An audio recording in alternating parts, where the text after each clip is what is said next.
Hi everyone, this is Lara from the library, and today I'd like to welcome you to our first digital STEAM studio program. So today we are going to be making seed bombs, and we're going to be using two different recipes. And for all of my viewers out there, please note that these programs are meant to be done with adult supervision, and in a few of the steps you actually will need adult help. I will let you know when that comes up, so just be careful with that. We do have lots of safety in mind that we always want to have when we're doing anything with STEAM and with experiments. And another note is that if you want to follow along with this video, you're more than welcome to, but if you also want to follow along with the video and use a PDF that we have created, this will be available on our website, so pentictonlibrary.ca/program handouts. And so if you just go to this link, we'll also have one posted in the video or posted below the video as well on Facebook. You can view that PDF, you can print it off, you can download it, and it'll have all the recipes as well as some additional sources, information, and vocabulary. Okay, let's get started. So what is a seed bomb? A seed bomb is it's a collection of either soil, seeds, and clay, or in some cases it is paper fibers, so paper pulp, as well as seeds. So that's going to be two ways that we're going to be making these, and the whole point of a seed bomb is to kind of introduce green back into an area. And one thing to note that with seed bombs is you want to be careful about where you are throwing them. So you don't want to just kind of throw them willy-nilly out in the environment, because we always want to be careful about introducing new plants into an area. So for the purpose of this video, I would like to encourage everyone to either throw them into your backyard or give them to a friend or a family member, because Mother's Day is coming up, hint, hint, so you can green up your backyard. So, as I said, you want to be careful about where you are putting your seed bombs, and I will explain why. So I want to introduce the concept of native plants to you. So native plants are plants that have specifically evolved over time to thrive in the environment that they are in, so where they grow. So they also play an important role in the region that they grow in, because they provide habitat, they can provide food, or another important service to keep or to help the biodiversity in an ecosystem. They also have ecological checks and balances to keep them under control. So an example that I have here is golden aster, and that is a native plant in the Okanagan. And when we say that there are ecological checks and balances, that means that there are certain animals, plants, bugs that eat them, and then so they don't run rampant and grow all over the place. So in contrast to a native plant, we have non-native plants. So these are plants that have not evolved in the environment where they grow. And anything that's classified as a non-native plant is usually because it was moved into the environment because of human help. So it can include things like decorative grasses, decorative flowers for landscaping, and it also includes things like corn. Corn is a crop that came from Mexico, so there's agricultural crops that have been brought into Canada and other places that are non-native plants. And non-native plants also have quite a lot of rules surrounding them, and that's why if you ever travel or if you cross a border, like either by plane or by car, they usually ask a lot of questions about, do you have any plants in your car? Where are they from? Things like that. And that's because they want to be careful about non-native plants. So another part about non-native plants is invasive species. So not all non-native plants are invasive species, but all invasive species are non-native plants. So an invasive species is classified as when a non-native plant has seriously disrupted the biodiversity of a region. So they become very abundant and they prevent actual native plants from growing in that region. So there's nothing to eat them, nothing to moderate their growth. I personally grew up on Vancouver Island, and there we have a really, really bad problem with Scotch broom. So that's the yellow plant that you see here. And it was brought over many decades ago and has grown all up and down the Pacific West Coast, and it was never from here, and it has no checks or balances, and that's why it's grown so rampantly. And one last concept I'd like to introduce to you for today, specifically for the Okanagan region, is xeriscaping. So xeriscaping, it comes from the Greek word xera, which is dry, and so it's gardening with a dry environment in mind. So what we're doing today is we are not only choosing plants that are native to the Okanagan for our seed balls, but we're also choosing seeds from plants that are low water, needy, and so you don't have to water them a lot, and they are suited well to the dry climate that we have here. And that's what xeriscaping is. It's working with the environment that you have, using plants that have less water demands and that are suited for the heat and are also native to the area. So with all of that being said, we are now going to get started on my first method that is listed in our booklet. So it's going to be on the 3rd page of the PDF here, and I'll put it to the side. Hopefully that doesn't block the view too much.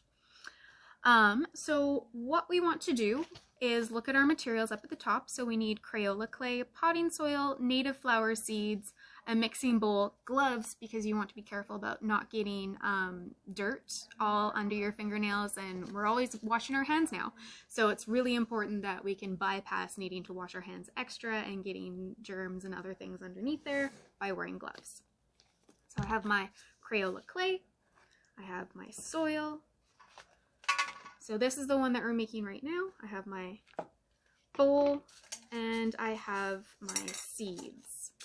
So if you don't know what seeds or what flowers are native to the Okanagan, I highly recommend phoning somewhere like Garden Works or checking out, if you look in the package at the end, there's a website link for, it's the Okanagan Xeriscape Association, and they have a list of plants that are all native to the area.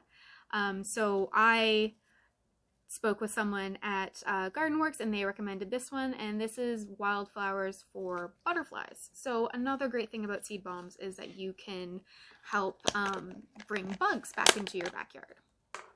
And before I get started, I need my gloves. Oops.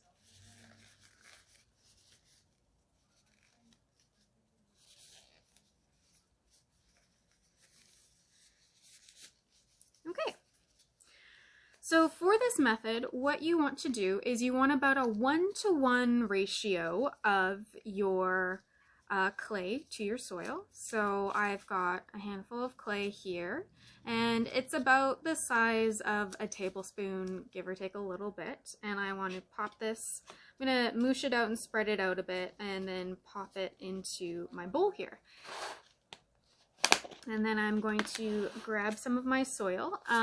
If you look at my soil here, I'm not sure if you can see, there's some chunks of bigger wood, so you want to try and avoid those.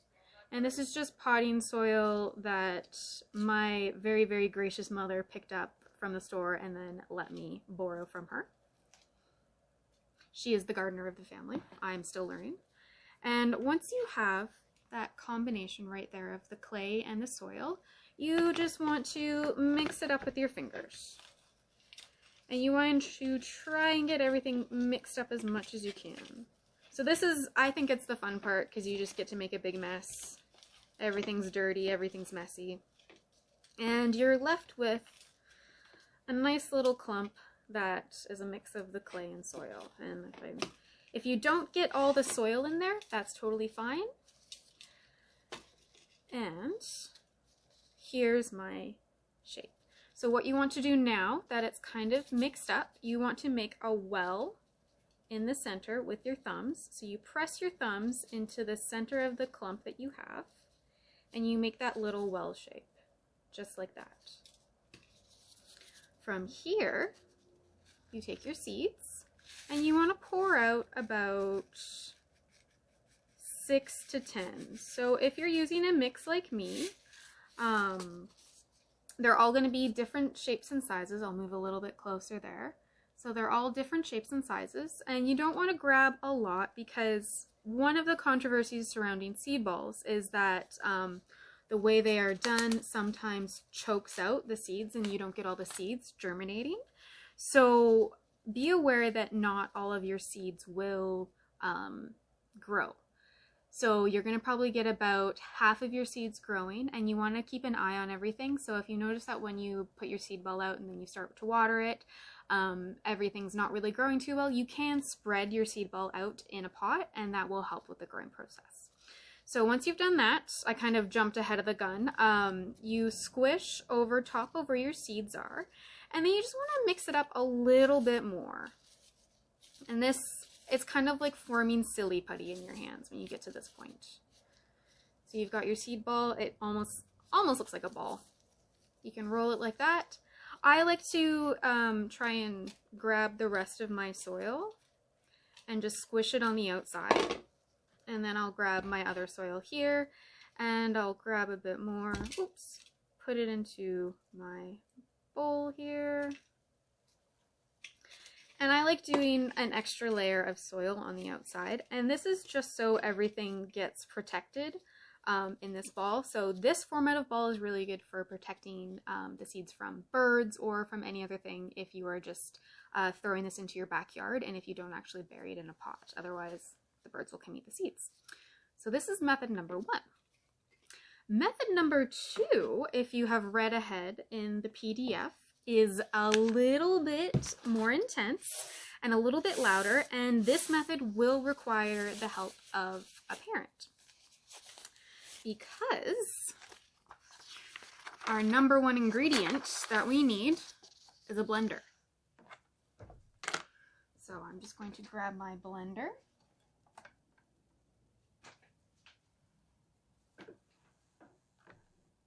And just be careful that if you are using a blender from home, if you're using a kitchen one, you do want to wash it out after, and you want to wash it out very, very carefully. There's nothing usually poisonous, noxious, or anything in the paper that we're going to be using if you are concerned. If you have a secondary blender or a crafting blender, highly recommend that. And barring that, you can mix the materials that are going into the blender in a plastic bag and just mush everything up. You won't get as fine of paper pulp, but it works in a pinch. So what you want to do with your blender is I've already got 2 cups of water in here.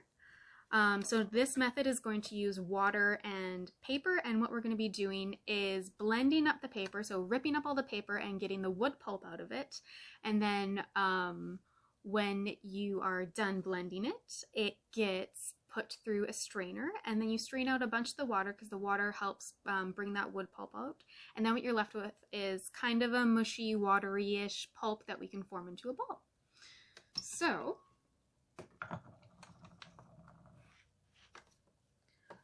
from here, we need 3 pieces of paper. So I have 3 pieces of scrap paper, and you're just going to rip these up and pop them into your blender.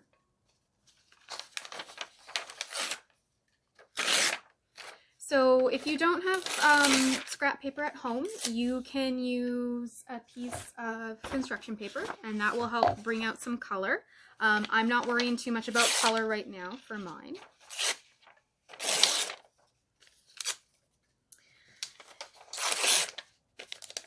And this is again where you want to be careful with a bit of parent help, as you want to squish everything down here and make sure that your blender is not turned on while you are squishing it. We don't want any accidents here. Or blending.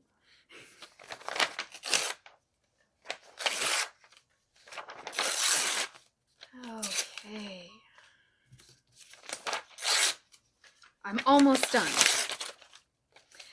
Another thing to note in our PDF that we have here, there are some book recommendations. So normally you might be saying, hey Lara, the library is closed right now. We can't get books. I would encourage you to stay tuned in the Facebook space and keep an eye on our space here for anything that might be happening soon.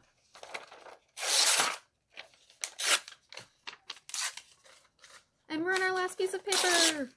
Almost there. Okay.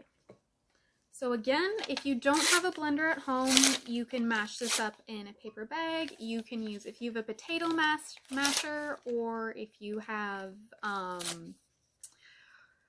my goodness, what is it called? It's for making scones. I can't remember the name of it. So anything that has a sharp edge, or not a sharp edge, that you can just mash paper up with. Okay, so we're gonna turn our blender on. So I'm just gonna turn my blender, to show you really quickly. You don't need to have your blender on full power for this one. So I see it's up around medium, so I don't want to have it very excessively blending, so I'm going to put it down to 2. And on mine, I have a nice little start one, so what I'm going to do is I'm going to hit start. If you don't want to listen to a very loud blender, I would highly recommend that you mute your video now.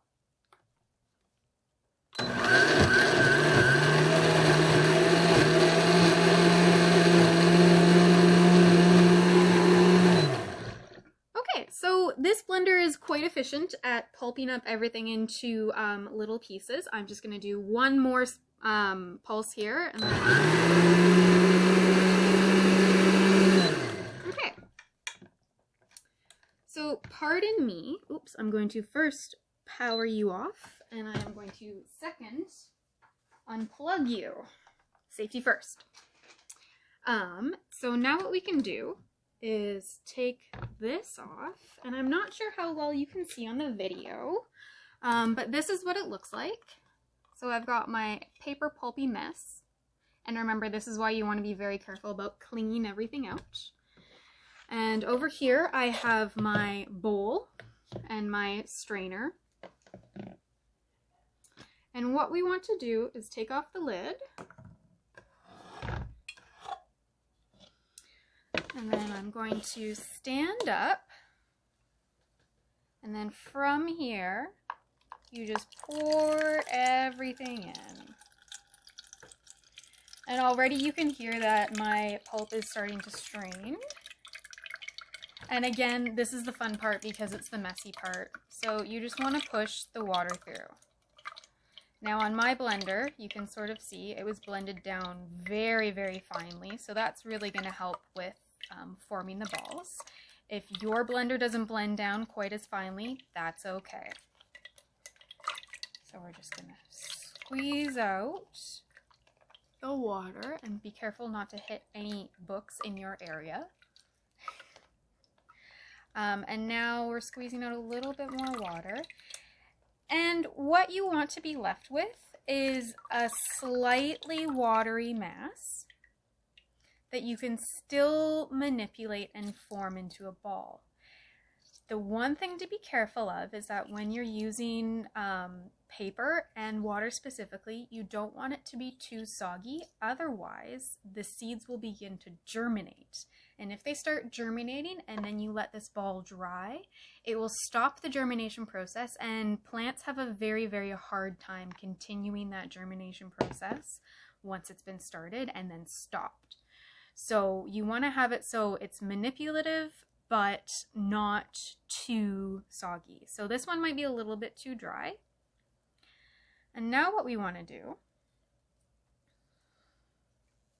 I'm going to move my bowl of water out of the way very carefully, is from here, I'm going to pour out more of my seeds. And again, you don't need too many.